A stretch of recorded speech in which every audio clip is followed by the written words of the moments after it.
Hello, and welcome back to the Growth Mindset podcast with me, Sam Harris. Today, we're going to have the second part of the interview with Ben Hunt-Davis, the Olympic gold medal rower that I interviewed on the show last time. We continue the story from where we left off, after winning the Olympics, and then what he had to do afterwards.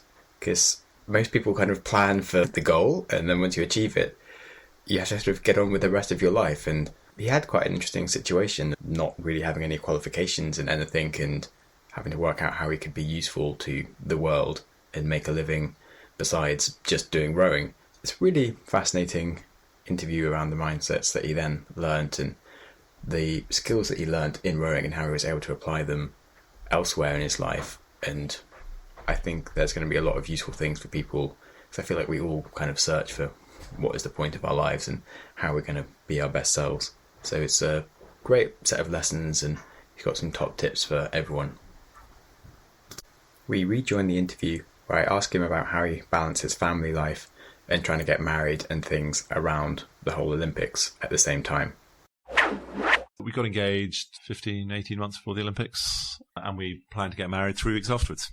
Yeah. So I had quite a big month. So a week in Australia after racing for the rest of the Olympics, a week in England, going out, having fun, seeing friends, family, getting pissed. Then a week in Italy, vaguely trying to help preparations, although my mother-in-law had done it all. Then we got married. Then we went backpacking for 3 months, I think. Backpacking around India, Nepal, Tibet. Came back. My wife was pregnant. I had no job. We were living with my dad. And it was time to kind of grow up and get on with life. Yeah, and it's funny because you think like someone that wins a gold medal is probably knowing what they're doing with their life. But I had no plan past my wedding day. I thought that I'd stop competing after Sydney. And as soon as I crossed the line, I knew that was it. But what came next, I had no idea. And at that point, I was 28. I'd never had a job. I had no qualifications. I dropped out of 2 university courses. If I had have lost, then I really would have nothing going for me. And I came back and worked pretty hard in getting a job, and it took 5 months to find a job, and then I got on with the next thing. It's really important, like, if you want to do something sort of like public speaking and stuff, they say you should always have a story to tell. That's obviously winning an Olympic medal is a pretty good story. But do you think you maybe could have worked out a different story if you had wanted to do some coaching? So I didn't want to tell a story. I didn't want to do speeches. I joined a training company called SI Group, and they had, we call ourselves performance coaches. I mean, we ran these training courses, these mindset, behavior change training courses. And then there were a few people who did speeches who weren't sports people. They just did speeches about mindset, and they were really good at that. But I didn't want to do that. I wanted to be what we call ourselves coach.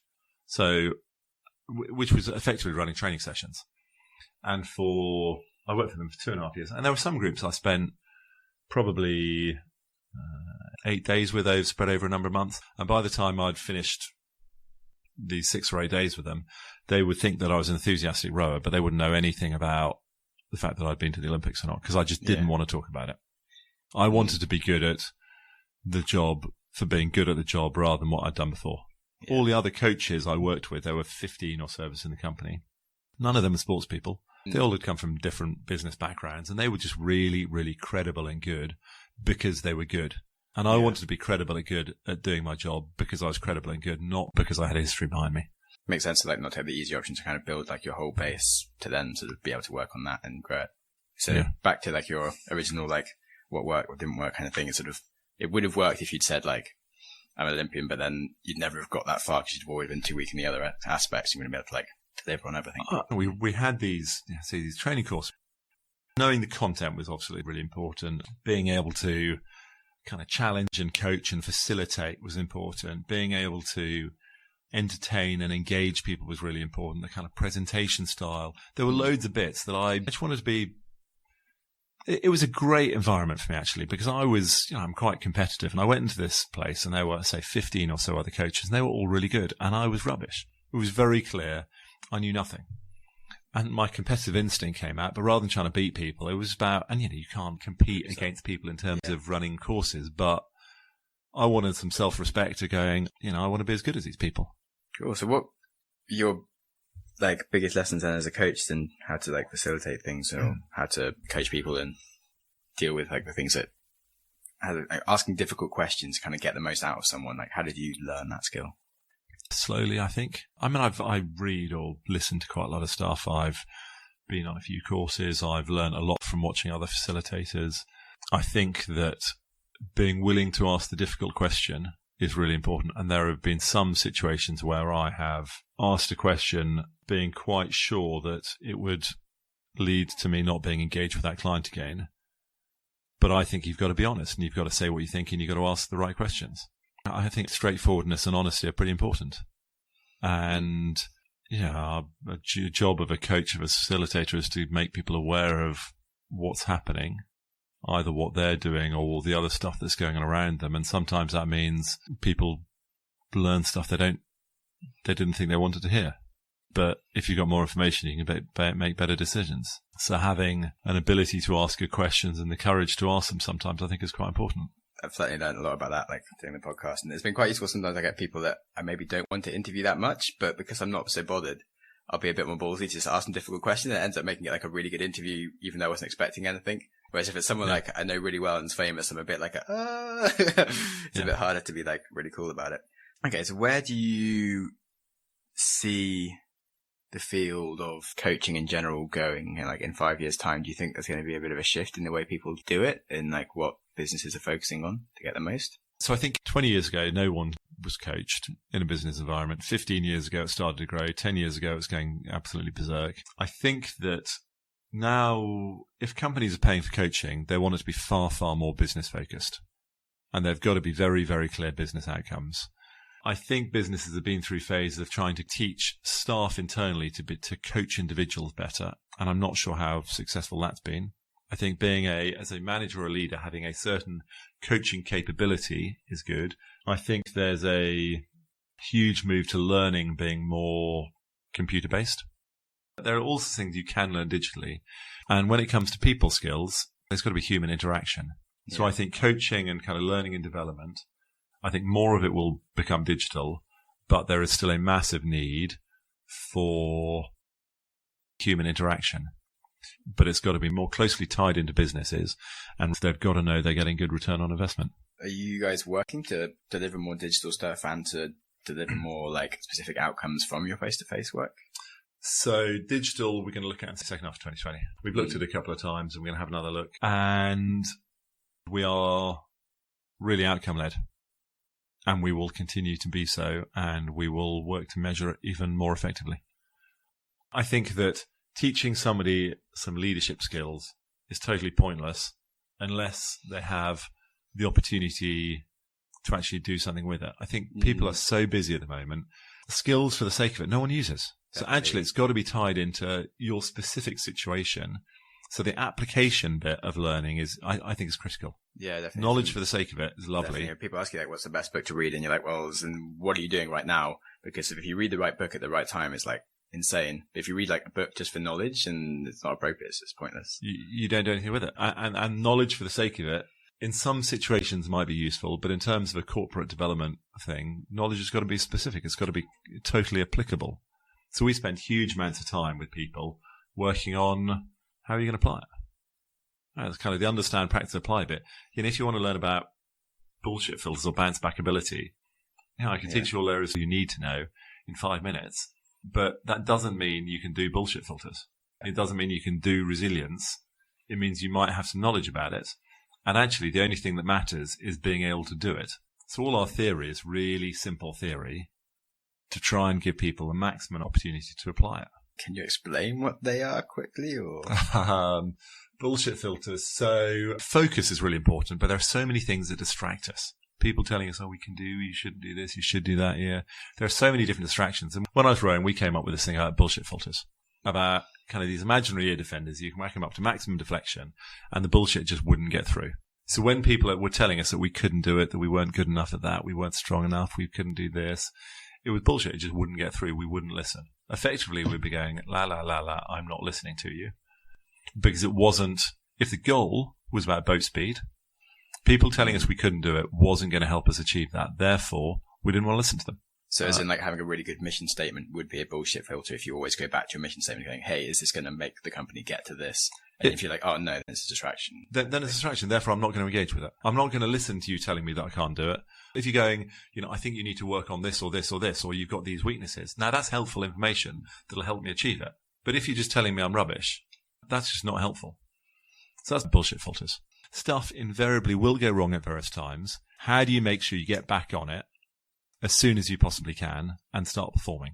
Because if you're deflated, demotivated, pissed off, frustrated, feeling lethargic and flat, you're not going to be performing very well. So your results aren't going to be very good and you're unlikely to achieve your goal. So when stuff goes wrong, how do you learn from it, pick yourself up, dust yourself off so that you can get back on to performing well to give you a chance of getting a result? And depending on how bad the setback is, will probably take time, different amounts of time to recover from it so you can be firing on all cylinders again. Is there anything that I should have asked you that I haven't asked you about? I don't think so, no. And then on the subject, actually, when I was asking you what's the most difficult thing to ask you, what do you think might be the most difficult thing to ask me if you were coaching me? I have no idea, Sam. I'm afraid I just don't know enough about you. I don't know what you're trying to achieve. Having had a 5-minute conversation beforehand, I'm afraid I'm not a good enough coach to be able to know exactly what the right question is because I just don't know you well enough. Okay. How do you think I could have improved this interview? So I've done a few podcasts before. This is an observation rather than this is what you should do because I don't know the answer. A lot of people come with a more structured approach, whereas you've come with a pretty open approach. You've made loads and loads of notes as we've gone through, which you've kind of referred to, and that's kind of led to the next question going on. So the people I've done podcasts with before haven't made notes in the way you have done. So I'd say that's kind of a really good thing. Possibly knowing more if you know more to start with, then does that shape it? And it means you don't. That's my issues. And I find sometimes with my guests, especially when it's someone who is kind of famous, I'm less likely to ask difficult questions if I know them really well, kind of things. And I'm not sure if I sort of read your book and I was like, wow, I'm going to meet Ben. This is amazing. I might have been a bit scared to like be me. Whereas if I'm just like, I meet this guy, I don't really know who he is. Maybe on the other hand, if you had have read something, then maybe you would know which different questions. So then the bit about being worried about asking the difficult questions, I would say that, maybe that's something you should think about. Because why should you possibly be worried? I don't know what the worst that can happen is, but probably not that bad. People approach things in different ways. So, and I don't know what works for you. I guess I would say, preparation. Is that something that would help? I don't know. That's for you to figure out. It's a bit about kind of asking difficult questions about what's to stop you asking difficult questions. Because the person at the other end can always just say no. I'm not going to, or answer something completely different. But unless you actually have the courage to ask it, you haven't got a chance of getting the answer. I guess like trying to find the right balance is interesting and like at what kind of point in the interview you're in and stuff. It's like, I'm not sure what's really appropriate and like a difficult question because I could ask you like what your favorite sex position is. So, just to explain why I said such an out of place thing. Sometimes I have this issue where my brain comes up with like a bad idea that it shouldn't do. And normally I just ignore the bad idea. But then sometimes it's such a bad idea that the rest of my brain, it starts panicking that I might do it, and it will like be screaming at me like, you mustn't say this, Sam, just don't do it, never say this thing. But the problem is then that I kind of run out of brain space. I've got this one option of something to say, and the rest of my brain is occupied just telling me to not say it. And it's just like I go into like this blue screen of death, and I can't really think of anything until I say the stupid thing that I thought of, so that I can actually get my brain back. So you shouldn't really say things like that if you can avoid it. But I can confirm that if it does sound awkward in the interview for the next minute or so, that's because it is. I was totally out of line saying something like that, and we both didn't really know where to look. I basically wanted the ground to eat me. Somehow I did manage to get the interview back on track, but trust me, I was rather beating myself up the whole time, and you shouldn't ask a member of the Order of Excellent British Empire about their favourite sex position, obviously. Anyway, enjoy the rest of the interview, and my heartfelt apologies to Ben. But like, I don't know how I can ask you like a difficult question as such, as in maybe, I feel like going into what you'd have done with you hadn't have won was kind of interesting. Don't know if that was difficult at all as such. What do you think was the biggest thing you've got wrong in life? I've treated a few people really badly. I think I've been a bit of a bastard to a couple of people, and I really regret that. Do you think there's anything you can do to like fix that now? Well, I haven't had the courage to anyway. Yeah, yet. Let's yeah. put it like that. If I said like your number one goal for the next 2 weeks is to fix that, what do you think you would do? I'd have to figure out how to get hold of them. I guess instead I feel bad about some relationships I've had and just don't do anything about it. Do you think there's lessons you've taken away from that which have helped you now that you changed the way you are? Yeah, I think so. Can you give an example of like how you show up in life now because of this? I try very hard to treat people well. I try very hard to. And as a business owner, when we have to make difficult decisions about people, we try very hard to do the right thing and to treat people really well. In fact, at any point, we work really hard to treat the people who work with us decently, properly, fairly, openly. I think it's really important. Yeah. You seem like you came across like that. I was a bit surprised when you said that you treated people badly. It was not of all the things that I thought you said you'd have got wrong. Well, that's what I regret most, because I think it's yeah. really important. So that's what I regret most. That makes a lot of sense. Really quickly, what's your probably earliest memory ever from childhood? Earliest memory from childhood is a house I lived in Hong Kong. I've got some memories from a kind of first time I went to Hong Kong, where I must have been 3 or 4 or something. I've got kind of vague bits of memory about a swimming pool, about the house I was in, the vague bits of memory. What's the kindest thing someone has ever done for you? We had a team of volunteers around us who all gave up huge amounts of time and energy to help. I mean, people have been incredibly kind. Before the Olympics, we needed 4 months before we needed to raise some money to buy a new boat. Wrote to a whole load of complete strangers who a number coughed up a whole load of money. And since then, I've had people I've asked for help and they've given it, or people who have just said, can I do this for you? Or, who give time and energy. So I think loads of people have been incredibly kind. Cool. Thank you very much. Right. That's a pleasure. Really good having you on the podcast. Thank you very much, Sam. Well, wasn't Ben such a nice guy? If you want to hear more from him, you can read his book, Will It Make the Boat Go Faster? Or you could contact his consulting agency, where they'll come and help your business be really sensible and stuff. And I'm just really happy to be able to revisit this interview, because I find that it doesn't matter what I do in life, I always sort of look back at myself and think, wow, I used to be so stupid, and now I know things better. And when I revisit interviews from before, I feel like I often completely miss half of the lessons that I'm being told. And later I'm like, damn, that was the truth. Why did I not get that then? And that certainly happened with this interview, where I acknowledged Ben's point around me being a more organised person and thinking more analytically about my life and being prepared for stuff. And it's now really been biting me in the arse lately, and I really do need to start doing this better. And I'm like, okay, I am organising my life. I am planning my days properly, rigorously. I'm going to be planning my weeks, because I'm just doing way too many things, and it's just making a mess of stuff by lack of planning in like my business, my podcasts, everything. So thanks, Ben. I'll be doing that better now.